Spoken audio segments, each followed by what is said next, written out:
I was a gravedigger, and whenever a young girl was buried, I would dig her up and commit necrophilia. One night, a man brought his virgin daughter alone, gave me hundreds of thousands of rupees to bury her, and left. When I removed her clothes, her body was incredibly beautiful. As I undressed her and began to defile her, my hair stood on end because I was slowly running my fingers over her exquisite form. Lifeless before me, her skin glowing like silver. The beauty of her lips intoxicated me. I had never seen such beauty before, even though I had done everything I desired with many young girls. But this girl was different.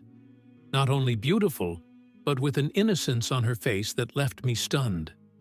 I gently removed the shroud from her and drank her in with my eyes. I entwined her velvet fingers with mine and leaned over her completely. Seeing her, I couldn't help but wonder how someone so young had ended up in death's grip. Had she been alive, her beauty would have been devastating. She must have been around 16 or 17, another year or two, and she would have bloomed like a rose, stealing anyone's peace. I pressed my burning lips to her neck and exhaled deeply over her body. Slowly kissing her, I inhaled her fragrance, like she had come from a garden. She wore a strange, loose kurta, unusual for a girl, which I carefully removed, not wanting to harm this waxen doll. My vision blurred from her beauty, and sweat dripped from me. After nights of suffering loneliness, tonight it would end. She lay on my cot, leaving no space for me, but I squeezed in, crushing her against my chest, ravaging her with my lips. She was thin and innocent, while I was a tall, broad man. Had she been alive, she might not have endured my passion.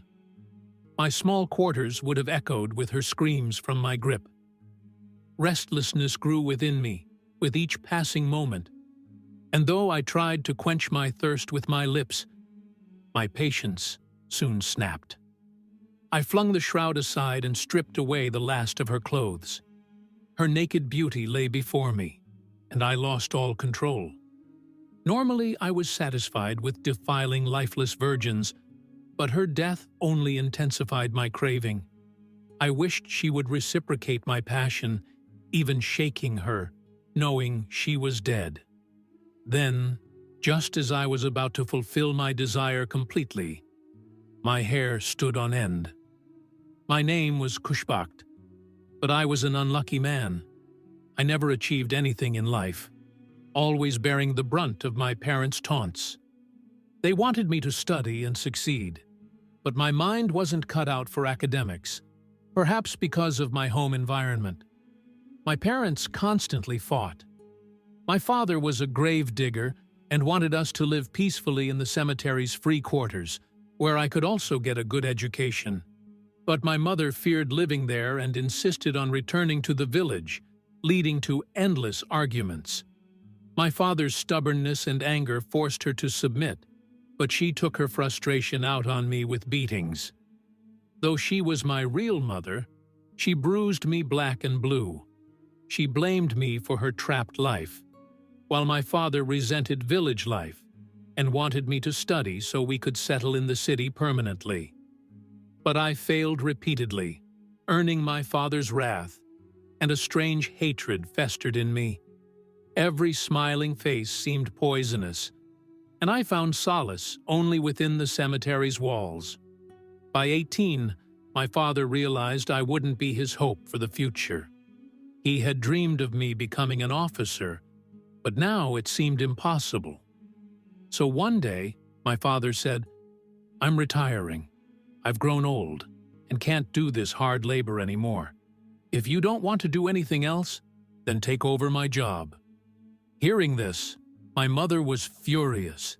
She said, "Because of him, you've trapped me in this graveyard my whole life, and now you want us to spend the rest of our lives here with him? I want to go back to the village right now." She made such a scene that my father handed over his duties to me and left for the village with her. Since I had watched my father work as a gravedigger since childhood, it wasn't difficult for me. I easily took over his job. At first, everything was fine, but slowly, as I buried young girls, my feelings began to change. Desires stirred within me. I had always lived a lonely life in the graveyard, and I craved some excitement. Maybe it was just the demands of my youth. Since childhood, I was engaged to my cousin Polosha. When my emotions overwhelmed me, I asked my mother to arrange the marriage, only to find out that my aunt had already married her off to someone else. They didn't want their daughter marrying a gravedigger. They had hoped I would study and make something of myself. My engagement was broken, and my mother was furious with me. When I heard Polosha had married someone else, I burned with rage. I took a few days off and went to the village. My aunt refused to even speak to me, but Polosha secretly met me. She had liked me too, but had given in to her mother. I tried to convince her to run away with me, but she refused. She didn't want to spend her life in a graveyard either. Defeated, I returned to the city, vowing never to go back to the village. I would live alone in the graveyard forever. One night, while wandering the graveyard, I saw a grave robber digging up a fresh grave and stealing the shroud. I couldn't catch him, but when I reached the grave, I remembered I had dug it earlier that evening for a young girl. The grave had been partially opened. Seeing it, my heart raced. The devil took over me. Without thinking, I entered the grave, and that night, for the first time, I committed an act that perhaps cost me my very soul. I had left the fold of Islam. I had become a sinner. One sin hardens a man's heart so much that he no longer fears God. From then on, I kept doing such things. The thought consumed me. If no one would give their daughter to a gravedigger, why should I spare anyone else's? Whenever a young girl's body arrived, I would enter her grave at night and satisfy my desires. My victims were mostly young, virgin girls. Defiling them gave me immense pleasure. I wasn't afraid of being caught. I was the only gravedigger, and the cemetery was slightly isolated. No one came here at night.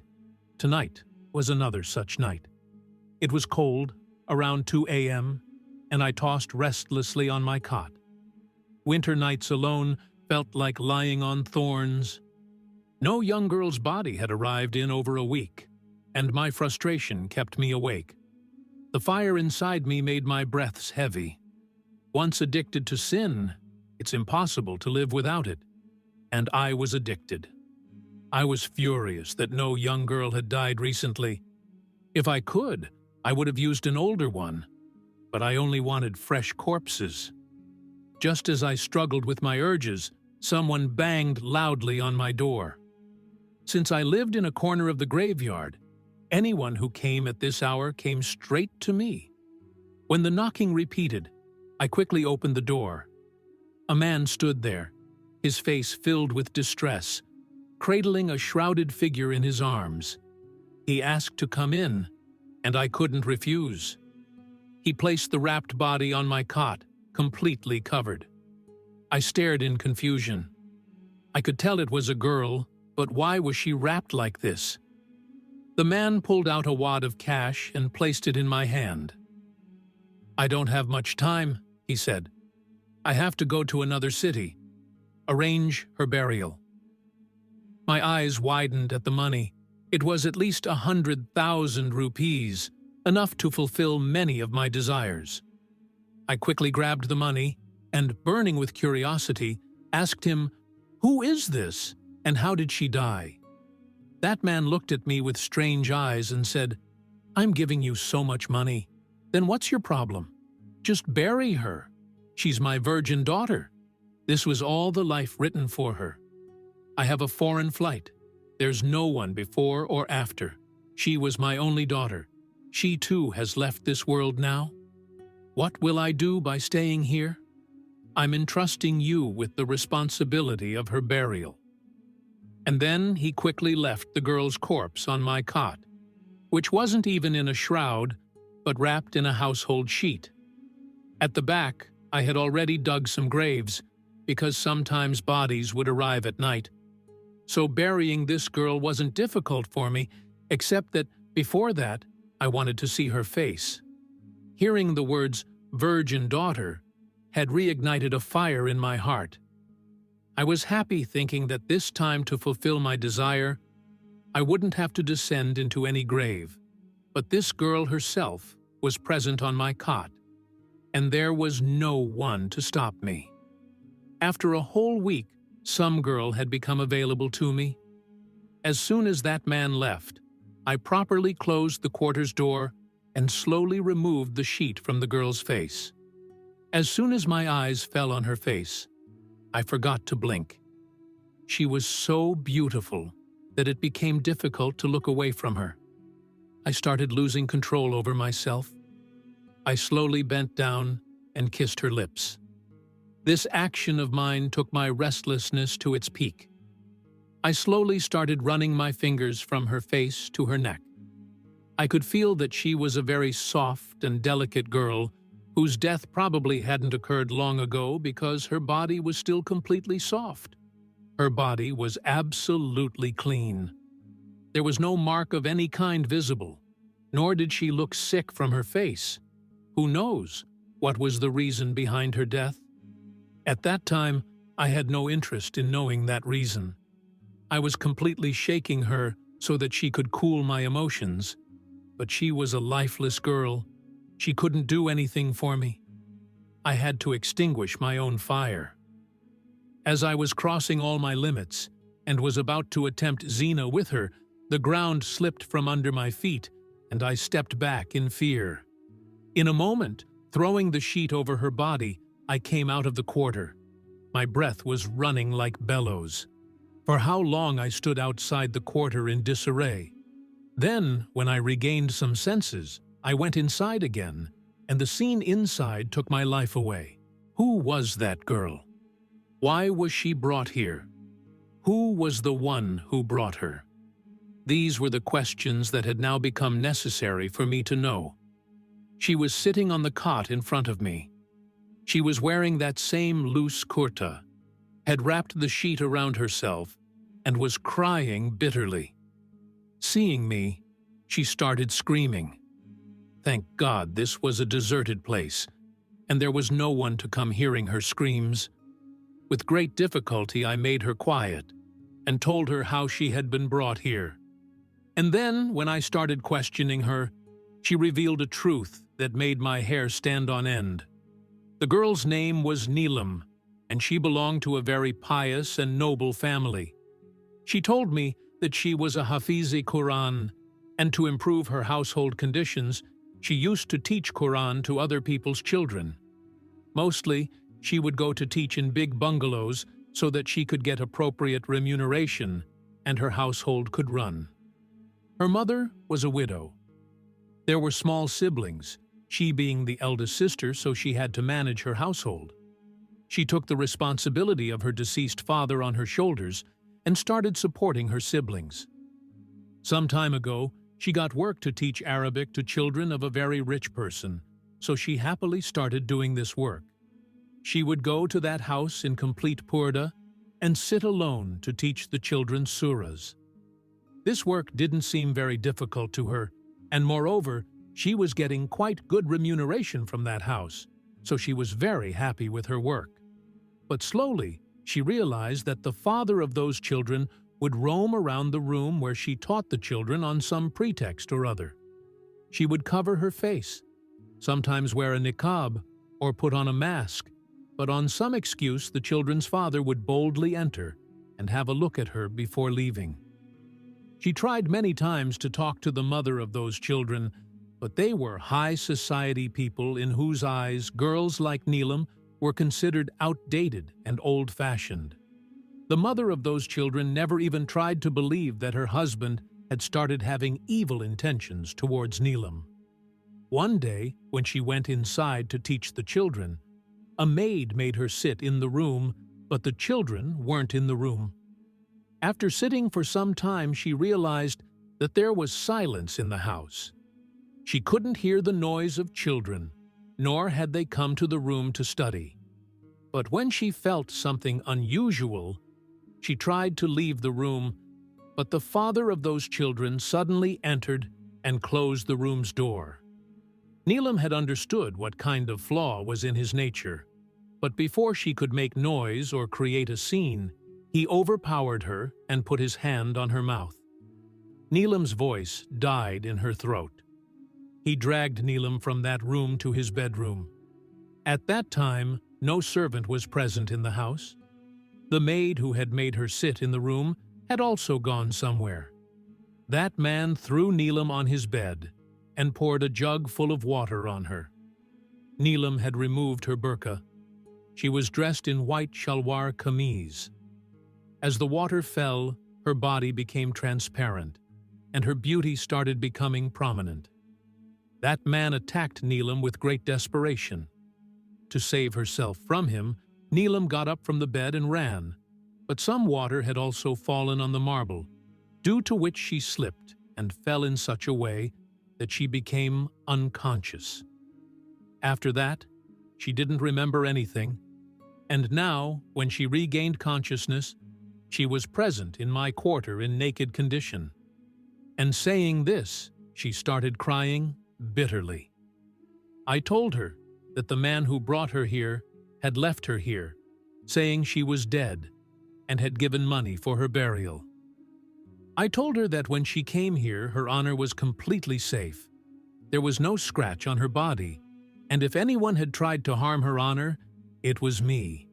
But even I couldn't commit zina with her because she had regained consciousness before that.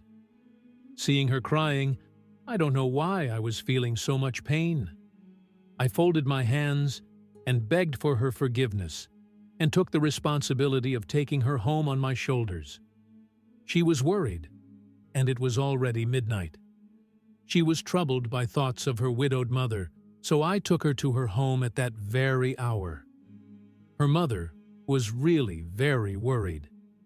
She hugged her and started crying bitterly.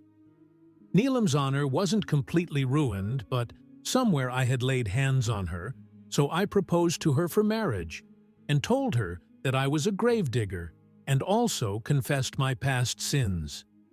Who knows what was so special about Neelam that after meeting her, I automatically started feeling the burden of my sins. I had made Neelam aware of all my sins and had also told her that I was now very ashamed of my mistakes. Neelam made me recite the kalma again, and on my suggestion, she married me 2 days later. She had 2 small brothers for whose sake she was working very hard. It was a rented house.